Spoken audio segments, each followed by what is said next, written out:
दोस्तों, मैं एस के चौधरी एंड हम आपको पढ़ाने जा रहे हैं फिजिकल ज्योग्राफी। फिजिकल ज्योग्राफी में मैं उस बुक को कवर करूंगा जो आप जानते हैं कि काफी बेसिक बुक है। एक छोटी सी बुक है बट ये जीसी लियोंग साहब की बुक है और इसमें हम पढ़ते हैं certificate physical and human geography. तो आज हम लोग स्टार्ट करेंगे और हम लोग एक एक करके सारे टॉपिक्स को कवर करेंगे। आपके सामने बुक्स खुली हुई है, आप देख सकते हैं। तो आप भी अपनी बुक्स अगर खोलना चाहें तो आप खोल करके रख सकते हैं और काफी इंटरेस्टिंग तरीके से हम लोग देखेंगे, इसको समझने का प्रयास करेंगे। आज हम लोग जीसी लियोंग साहब की बुक पढ़ रहे हैं और एक एक करके इसको पूरा कवर करेंगे। आप लोग को मैं बतला दूं कि जो आपकी सुकृति आईएएस है, इस पे आपको फ्री में ये सारी मटेरियल प्रोवाइडेड होंगी। आप इसको पढ़िए। तो हम स्टार्ट करते हैं chapter 1, the earth and the universe. क्या है? Earth and the universe, the earth and the universe. So सबसे पहले हम लोग एक्सप्लोर करेंगे, यूनिवर्स को समझने का प्रयास करेंगे, क्या है, कैसे है, किस तरीके से है। कहता है कि exploring the universe on a fine bright night when you look up at the sky it seems to be studded with, छाया हुआ है ना, with stars. Little do you realize that each of the stars is far bigger than the earth on which we live. आपको नहीं पता कि जो छोटे छोटे स्टार आपको दिखते हैं, ट्विंकल ट्विंकल लिटिल स्टार, वो ट्विंकल ट्विंकल लिटिल स्टार ना, वो ट्विंकल ट्विंकल नहीं है। वो ट्विंकल इसलिए दिखते हैं क्योंकि वो आपसे बहुत दूर है। जबकि वो सूर्य तो छोड़िए, धरती सूर्य सबसे बड़ा है। हो सकता है बहुत सारे स्टार ऐसे हैं जिसमें बहुत सारी धरती और बहुत सारे सूर्य समा जाए। Some of the larger ones have even estimated to be many millions of times of the size of the earth, कि जो धरती का साइज है उससे मेनी मिलियन टाइम्स बड़ा भी हो सकता है। तो ये आप देख सकते हैं, these stars are not scattered regularly in space. ये जो स्टार्स हैं ये रेगुलरली स्पेस्ड नहीं है, इनका ये जैसे तैसे हैं, रैंडमली स्पेस्ड है। दे अकर इन क्लस्टर्स, जनरली जैसे हमारा क्लस्टर है ना, जिसको आप गैलेक्सी कहते हैं, जैसे हम मिल्की वे में रहते हैं, दूध गंगा जिसको कहते हैं। तो ये जो है क्लस्टर्स में होते हैं, बेटर डिस्क्राइब्ड एज, इसको गैलेक्सी कहते हैं या नेबुलाज भी कहते हैं ना। जो क्लस्टर ऑफ स्टार्स होता है, क्लस्टर ऑफ स्टार्स होता है, उसको हम नेबुला कह सकते हैं या गैलेक्सीज कह सकते हैं। आप देख सकते हैं ईच गैलेक्सी में contain as many as 100 million stars. जो हर गैलेक्सी होता है वो लगभग 100 मिलियन से ज्यादा स्टार को कंटेन करता है ना। It is believed that the earth's own galaxy, जो Milky Way galaxy, alone contain लगभग 1 लाख मिलियन स्टार। समझ में आ रहा है? 1 लाख मिलियन। अपना जो गैलेक्सी है ना, मिल्की वे गैलेक्सी जिसको आप कहते हैं, केवल अपनी ही गैलेक्सी में लगभग लगभग 1 लाख मिलियन स्टार हैं, जिसके बारे में हम बहुत सारे के बारे में जानते हैं, बहुत बहुत कम के बारे में जानते हैं और बहुत सारे के बारे में तो बिल्कुल नहीं जानते। तो हमारे मिल्की वे गैलेक्सी में कितना है? लगभग लगभग 1 लाख मिलियन स्टार है। ठीक है। The star appears small to us, ये हमें स्मॉल दिखता है even through a telescope because they are so far away, because ये हमसे बहुत दूर है। This is so far away. The light from the nearest star travelling at the speed of light, speed of light है 186 miles per second. आपको पता है 186,000 miles per second होता है speed of light. Takes something like 4 years to reach us. जो सबसे नजदीक का स्टार है ना, बिकॉज स्टार बहुत दूर होते हैं, तो स्टार जो सबसे नजदीक का स्टार है, जो स्पीड ऑफ लाइट से अगर चलता है, तब कहते हैं कि लगभग लगभग 4 साल लग जाते हैं उसके लाइट को हमारे तक पहुंचने में। बातें समझ में आ रही? A ray of light from the sun takes about 8 minutes. जो सूर्य है, सूर्य से 8 मिनट का समय लगता है to reach the earth. Light takes only a second to reach us from the moon. 1 second से भी कम समय लगता है इसको मून से धरती पर आने में। मून काफी नजदीक है हमारे, लेकिन सन से लगभग 7-8 मिनट, 8 मिनट का समय लगता है। और अगर आप किसी स्टार, जो सबसे नियरेस्ट स्टार की बात अगर करेंगे, तो वहां से लगभग लगभग 4 साल का समय लग जाता है। बातें समझ में आ गई? तो ये आपको समझ में आ रही हैं। अब हम बात करते हैं सोलर सिस्टम की। आप देख सकते हैं मैं सोलर सिस्टम की थोड़ी सी बात करूंगा।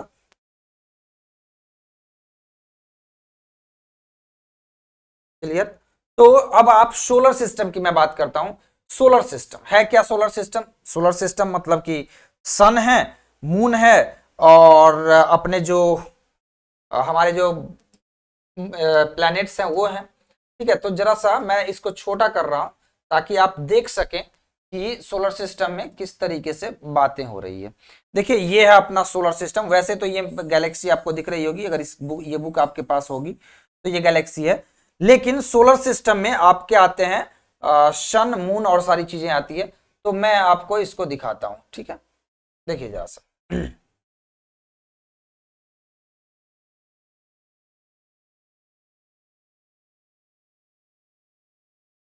The solar system comprises the sun and its 9 planets.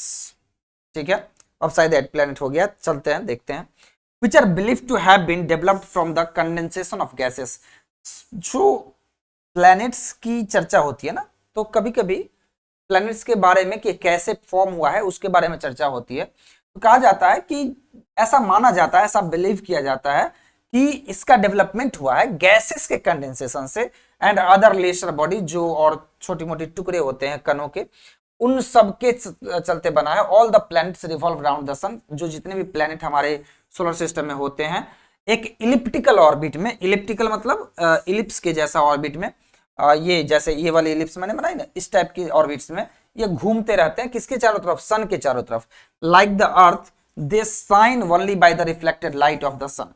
तो जितने भी जैसे कि धरती की बात अगर करता हूं तो धरती के जैसा ही ये, धरती भी अपना प्लेनेट है, तो धरती के जैसा ही ये जितने भी प्लेनेट है ये आपका साइन करता है by the reflected light of the sun. मतलब जो सूर्य है, मतलब जरूरी नहीं कि हमारे ही धरती का जो सूर्य है वही, उनके भी अपने सूर्य होते हैं और उन सूर्य के द्वारा दो, ये सारे के सारे सोलर सिस्टम में है तो ये सब के सब सन की है।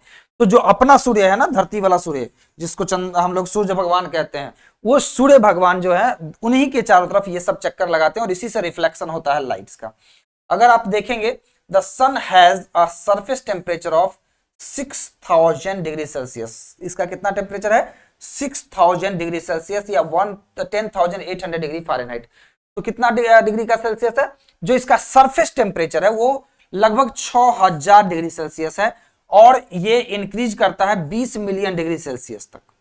ठीक है, इन द इंटीरियर, जो इसके अंदर अगर आप चाहेंगे ना सूर्य के अंदर, तो ये इंटीरियर में अंदर में और ज्यादा बढ़ता है, लगभग 20 मिलियन डिग्री सेल्सियस तक हो जाता है। एस्टिमेटेड बाबू, कोई गया नहीं था, ठीक है, कोई बाबू गया नहीं था, दिक्कत हो जाएगी, जाओगे तो वहीं रह जाओगे। या फिर clear, in the interior all over its surface there are fiery gases. जो इसके सरफेस है उसके ऊपर फियरी गैसेस है। अब लीप अप, जो कि घूमते रहते हैं बहुत ही स्पीड से, आंधी तूफान चली जाती रहती है। इन हल्स, हल्स मतलब एकदम झोंका चलता रहता है, ऑफ ग्लोइंग फ्लेम्स, है ना। तो जो सूर्य भगवान है वो जलती हुई ज्वालामुखी के जैसा होते हैं। लाइक अ वोल्केनो इन इरप्शन, जो वोल्केनो इरप्शन होता है ना वैसा एकदम धू धू धू करके जलते रहते हैं। In size the sun is almost unimaginable. Sun जो है वो अनइमेजिनेबल है। It is about 3 lakh times as big as the earth. सूर्य भगवान जो है वो अर्थ से, धरती से लगभग लगभग 3 लाख गुना बड़ा है। Got the point? Amongst the 9 planet, 9 planet में मरकरी जो है, मरकरी आपको मैं दिखा देते भी चलो। ये जो मरकरी है अपना सबसे नजदीक वाला, ये सबसे छोटा है।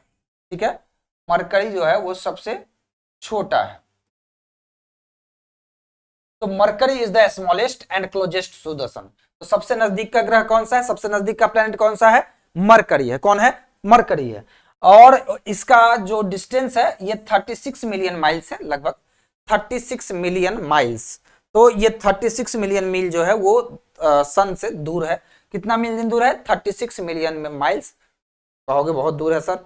अरे बहुत दूर नहीं है, तुम्हें लगता है धरती का तो सुनो तो ये चीजें हैं, मात्र 36 मिलियन मील दूर है। It thus completes in its orbit in much shorter space. कितना टाइम लगता है of time than does the earth. A year is in Mercury is only 88 days. 88 दिन का ही साल होता है। 88 दिन, साल मतलब क्या होता है? साल का मतलब 365 दिन नहीं होता है। साल का मतलब होता है कि एक चक्कर लगा के आ गया, है ना, एक चक्कर लगा के, एक चक्कर पूरा लगा लिया, एक चक्कर पूरा ऑर्बिट पे घूम लिया, तो साल कहते हैं, है ना।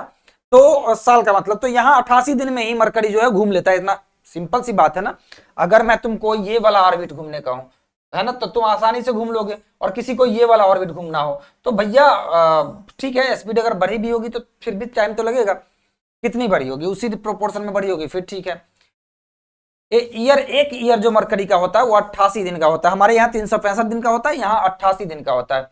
वीनस जो होता है वो twice the distance away from the sun, तो मतलब लगभग 72 मिलियन मील जो है वो होता है। And is next closest planet, जो सबसे नजदीक है वो है मरकरी, फिर है वीनस, है ना। मरकरी के बाद कौन है, वीनस। वीनस का क्या है कि वीनस जो है दुगुना डिस्टेंस पे है, जैसे मरकरी जो है 36 मिलियन मील अवे है, तो वीनस जो है वो 72 मिलियन मील्स अवे होगा सन से।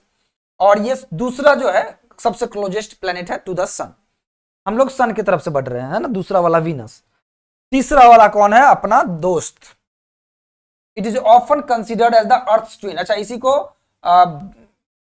अर्थ ट्विन कहा जाता है, इसके जुड़वा बहन कहा जाता है, जुड़वा भाई नहीं कहा जाता, क्योंकि अर्थ धरती हमारी माता है ना, पिता नहीं है, तो धरती पिता नहीं है, तो इसका मतलब कि इसको हम अर्थ ट्विन कहते हैं, because of their close proximity in size, mass and density. ठीक है, हम लोग ज्यादातर मंगल ग्रह पे जाते हैं तो उसको दूसरा चीज कहते हैं, उसको धरती की बहन कहा जाता है। यहाँ पे इसको धरती की बहन कहा जाता है, अर्थ ट्विन। क्यों, क्योंकि ये जो है साइज में, मास में, डेंसिटी में बड़ा ही नजदीक का लगता है सूर्य के, मतलब धरती के जैसा ही। But no other planet is in any way comparable to earth, which has life and all the living things we see around us. Like many other planets, the Earth has a natural satellite, the Moon. देखिए बहुत सारे और भी planet हैं जिसके बारे में हम चर्चा करते हैं। जो तीसरा प्लेनेट है वो है अर्थ। अर्थ का जो डिस्टेंस है वो है 2,38,900 माइल्स अवे। ये थोड़ा डिस्टेंस हो गया 72, और ये हो गया 2,38,900 meals away, and that revolves eastward. अब पहली बात, जो धरती है वो ईस्टवर्ड घूमती है। ईस्टवर्ड का मतलब क्या हुआ कि जैसे आपको दिखता होगा कि सूर्य भगवान जो है वो पूरब में उगते हैं, पूरब की तरह इधर है, ठीक है, ऊपर की ओर, तो पूरब में उगते हैं और ऐसे घूमते होंगे, ठीक है, ऐसे आते हैं। एक्चुअली क्या होता है, हमारी जो धरती है ना वो ऐसे चल रही होती है, मतलब पश्चिम से पूरब की ओर चल रही होती है, तो सूर्य भगवान हमें इधर से इधर आते हुए दिख जाते हैं, होता है ना। तो यही अपना खेल है। Clear now. तो मैंने क्या कहा, और अर्थ जो है वो रिवॉल्व भी करता है ईस्टवर्ड, और अर्थ अराउंड द अर्थ, देखिए यहाँ पे जो है, सॉरी फॉर दैट, जो मून है इसका नेचुरल सैटेलाइट है, ये आपका ईस्टवर्ड घूमता है। तो मून आपको हमेशा इस तरीके से आपको घूमता हुआ दिखता होगा, ठीक है। तो इस तरीके से यहां आकर के ये भी ब्रेस्ट में आ जाता है, क्योंकि ये इस तरीके से हमारा धरती के चारों तरफ जो है वो घूमता रहता है, ऐसे आता है फिर ऐसे चला जाता है, फिर ऐसे ऐसे ऐसे ऐसे ऐसे ऐसे, तो ये ईस्टवर्ड इधर की ओर घूमता रहता है, ठीक है, धरती के ईस्ट साइड की तरफ घूमता रहता है। तो यहाँ पे आपको दिख रहा होगा कि धरती के ईस्ट साइड की तरफ ये घूमता रहता है। The planet from the sun is Mars. अब आपको चाहूं तो मैं दिखा सकता हूं, देखिए यहाँ पे आपको मैं थोड़ा बहुत दिखा भी दूं, ठीक है, मैं आपको दिखा देता हूं।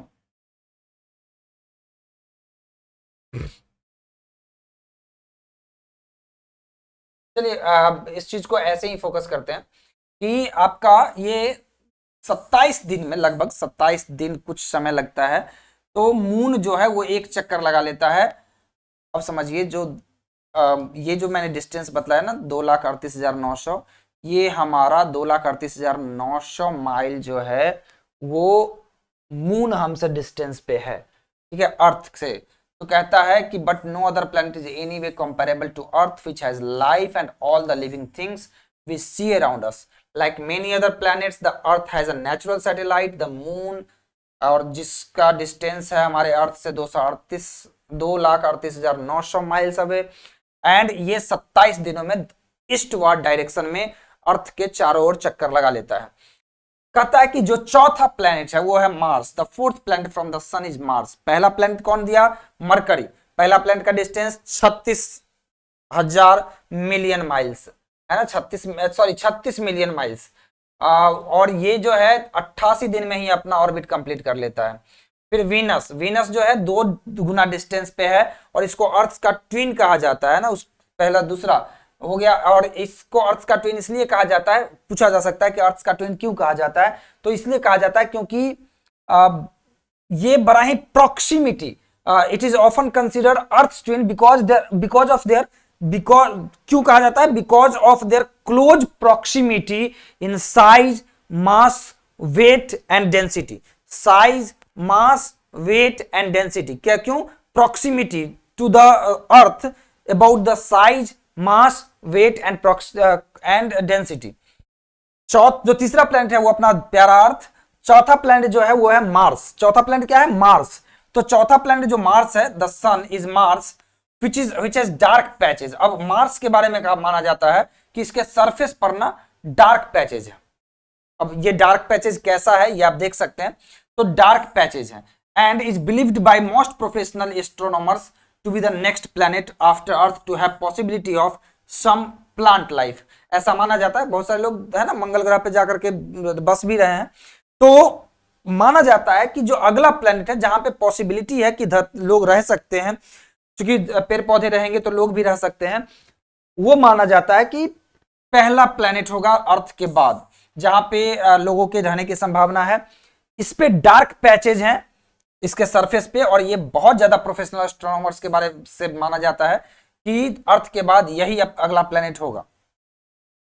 Much attention has been focused on Mars to explore the possibility of extending man's influence to it. बहुत ज्यादा अटेंशन दिया गया है मार्स के ऊपर, बहुत सारे मिशंस बनाए गए हैं, बहुत काम किए गए हैं कि लोग जो है वहां जाके बस सकें, रह सकें, लोगों का इन्फ्लुएंस हो सके। नेक्स्ट कम्स द जुपिटर, जो देखिए पहला है मरकरी, दूसरा वीनस, तीसरा अर्थ, चौथा मार्स, और मार्स के बाद आपका आता है जुपिटर, है ना, जुपिटर आता है। तो जुपिटर के बारे में कहता है कि ये जो है लार्जेस्ट प्लैनेट है in the solar system. Solar system में लार्जेस्ट प्लैनेट है जुपिटर अपना। Its surface is made up of many gases, जैसे कि हाइड्रोजन, हीलियम, मीथेन, ये 3 गैसेस जो है वो रिसर्च में आया है कि ये 3 गैसेस हैं, और भी गैसेस हैं, लेकिन इसका सरफेस जो है वो अभी गैसियस है ना, अभी गैसियस अवस्था में। It is distinguished from other planets bye it's circular light and dark bands. इस पे ना बैंड्स हैं, आप अगर देखना चाहें मैं आपको थोड़ा बहुत दिखा देता हूं। यहाँ देखिए, ये देखिए अपना ये मरकरी, वीनस, अर्थ, मार्स, मार्स, और इस पे भी डार्क पैचेस दिख रहे हैं जैसे हमारे इस पे हैं। इसका मतलब माना जा रहा है कि इन सब में पानी होगा और इन सब में रहने की संभावना है। इस पे जो है जुपिटर, जुपिटर सबसे बड़ा है और इस पे डार्क पैचेज है। देखिए इस पे एक मून है और इसमें 1 2 3, अगर आप देखें 1 2 3 4 5 6 7 8 9 10 11 12, इसमें 12 मून है ना। तो जुपिटर जो है हाइड्रोजन, हीलियम और मेथेन से बना हुआ है। हमें नहीं पता, बट हमें लगता है ऐसा कि जिस तरीके से हमने धरती को बर्बाद कर दिया, अब हम लोग मार्स पे जा रहे हैं और ये धरती जो है धीरे धीरे ठंडा हो जाएगा। आपको दिख ही रहा है ठंडा होकर के ये मिल जाएगा सूर्य में।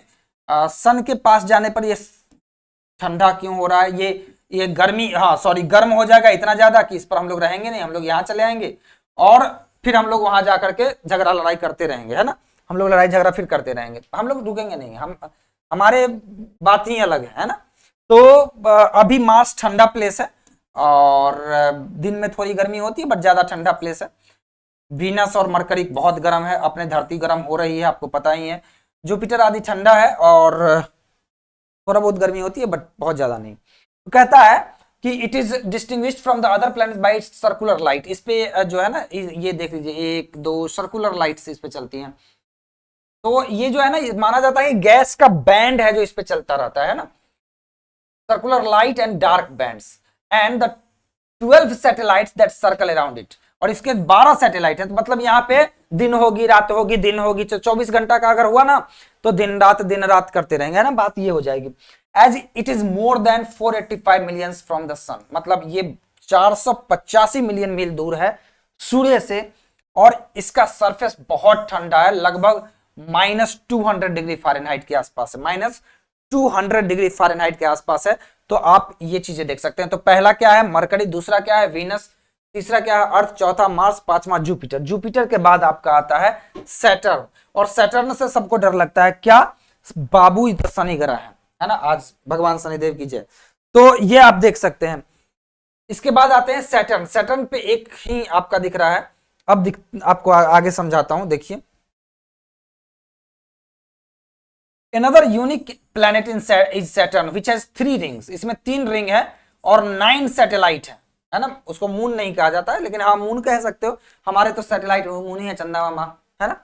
तो दूसरा जो सैटेलाइट है ना, दूसरा जो प्लेनेट है वो है सैटर्न, जिसके पास 3 रिंग है। जैसे इसके पास बहुत सारे रिंग है, उसमें 3 रिंग है और 9 सैटेलाइट है।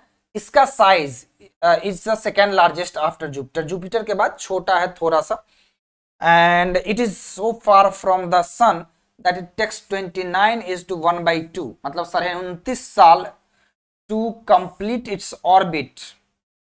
Got the point? तो इसको अपनी ऑर्बिट कंप्लीट करने में लगभग 29 साल का समय लग जाता है। Got my point? ये चीजें आपको समझ में आनी चाहिए। नाउ तो ये आपका था सैटर्न। कितना समय लगता है इसको ऑर्बिट को पूरा करने में? 29.5 साल, मतलब आपका 29.5 साल और उसका 1 साल। इसीलिए कभी कभी आप देखते होंगे कि 30 साल पे कुछ स्पेशल होता है, और वह इसीलिए होता है क्योंकि 29 साल 29.5 साल इसको लग जाता है। जो आपका 7वां प्लेनेट, जो 7th प्लेनेट है, वो है यूरेनस। आप देख सकते हैं सैटर्न के बाद आपका आता है यूरेनस। यूरेनस की बात करते हैं। Uranus was not known to astronomers until the late 18th century. जो यूरेनस है इसके बारे में जानकारी में बहुत ज्यादा चीजें नहीं थी। Got the point? तो दूसरा, ये Uranus was not known to astronomers until the late 18th century when it was first seen as a faint bluish green disk through a powerful telescope। तो ये एक डिस्क के तौर पे देखा गया था, फेंट ब्लूइश ग्रीन डिस्क के जैसा दिखा था। और it is another giant planet, ये भी बहुत बड़ा प्लैनेट, लगभग 50 गुना ज्यादा है अर्थ से और 15 गुना ज्यादा हैवी है। Unlike other planets, Uranus orbits around the sun. ये भी आपको सन के चारों तरफ घूमता है और ये क्लॉकवाइज डायरेक्शन में घूमता है। क्लॉकवाइज ये डायरेक्शन होता है। जनरली जो प्लैनेट होते हैं वो इससे घूमते हैं, समझ रहे हैं? जनरली प्लैनेट ऐसे घूमते हैं। जनरली प्लैनेट जो होते हैं वो एंटी क्लॉकवाइज घूमते हैं, ऐसे ऐसे। Got the point? लेकिन ये ऐसे घूमता है जैसे घड़ी का सुइया घूमता है, clockwise direction from the east to west. ठीक है, ये वेस्टवर्ड घूमता है विथ 5 सैटेलाइट्स, और इसके भी 5 सैटेलाइट है। नाम नहीं दिया गया होगा बट आपको नहीं पढ़ने हैं। और इसमें 5 सैटेलाइट हैं जो इसके चारों तरफ घूम रहे हैं। तो आई होप ये चीजें आपको समझ में आई होंगी। अभी हम आगे बढ़ते हैं। The 2 outer most planets in the solar system, जो 2 आउटर मोस्ट प्लैनेट है सोलर सिस्टम में, वो है नेपट्यून एंड प्लूटो, है ना। ये आपका है Neptune and Pluto. Neptune and Pluto are just visible with the telescope. ये आपके टेलीस्कोप से ही दिखते हैं। Their discoveries were the result of the mathematical calculation on the regular gravitational effect on neighbouring planetary bodies. तो ये जो है ना, एक डिस्कवरी जो हुई है, ये कोई और रिसर्च चल रहा था जिसके दौरान इनकी जो है डिस्कवरी हो गई। क्या रिसर्च था वो जरा सा देख लीजिए। रिसर्च ये था कि the discovery were the result of mathematical calculation, नाम याद रखिए, mathematical calculation on their irregular gravitational effects on neighboring planetary bodies। Got the point? Neighboring planetary bodies। तो इस पे आपका होता है। Now, Neptune closely resembles Uranus except that it has only 2 known satellites। Uranus और नेपच्यून में थोड़ा सा डिफरेंस है कि नेपच्यून जो है वो यूरेनस के जैसा ही है, लेकिन बस इसके पास 2 सैटेलाइट्स हैं एंड ये थोड़ा सा ज्यादा ठंडा है। Pluto is smaller than Earth as the orbits of the planets are not circular but elliptical। The distance of Pluto from the Sun during the perihelion period जो होता है, आगे बतलाऊंगा कि perihelion क्या होता है, when it is closest to the Sun। जो धरती है वो सबसे क्लोज जाता है सन का, क्योंकि मैंने कहा तो कि वैसे मैं बतलाऊंगा बट देखिए ऐसे है। तो अगर सन यहाँ है और धरती यहाँ से गुजर रही है या यहाँ से, तो इस टाइम पे वो क्लोजेस्ट हो जाती है। तो when it is closest to the Sun लगभग 2746 मिलियन माइल्स होता है। And at aphelion when it is farthest, मतलब यहाँ और यहाँ, is 4566 million miles. A year in Pluto is no less than 247 साल अगर धरती पे हो जाए तो एक साल वहां होता है, due to their very recent discovery and their extreme remoteness from the Earth. Very little is so far known about this two planets. Got the point. Next day हम लोग नेक्स्ट वीडियो में हम लोग शेप ऑफ द अर्थ की बात करेंगे, बहुत ही अच्छे से समझेंगे इन चीजों को। तो हम शेप ऑफ द अर्थ की बात करेंगे। आज के लिए इतना ही, मिलते हैं नेक्स्ट सेशन में। Thank you.